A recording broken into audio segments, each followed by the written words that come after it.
রফিক বাবার পাশে দাঁড়িয়ে বলল, বাবা, কেঁদো না, আমি আছি। কাদের মিয়া মাথায় হাত রাখলেন ছেলের। তিনি বুঝলেন, ছেলেটি এখন সত্যিই বড় হয়ে যাচ্ছে। গ্রামের অন্য চাষিরাও ক্ষতিগ্রস্ত হল। সবাই মিলে নতুন করে বীজ বপনের পরিকল্পনা করল। রফিক তাদের সাহায্য করতে লাগল। সারাদিন মাঠে কাজ করে সন্ধ্যায় বাড়ি ফিরে সে আবার বই খুলত। তার মা বলতেন, তুই বিশ্রাম নে বাবা। রফিক হাসত, না মা, এখন বিশ্রামের সময় নয়। মা ছেলের চোখে আগুনের মতো স্বপ্ন দেখতেন। সেই আগুনই তাকে চালিয়ে রাখত।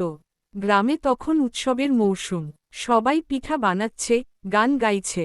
কিন্তু রফিকের বাড়িতে আনন্দ নেই। তারা চিন্তা করছে, এবার কিভাবে সংসার চলবে। কাদের মিয়া গ্রামের হাটে গরু বিক্রি করার কথা ভাবছেন। কিন্তু সেই গরুগুলোই তো তার জীবনের ভরসা। রফিক বলল, বাবা, তুমি গরু বিক্রি করো না, আমি কিছু উপায় বের করব। কাদের মিয়া অবাক হলেন, একটা ছোট ছেলে এমন দৃঢ়ভাবে কথা বলছে।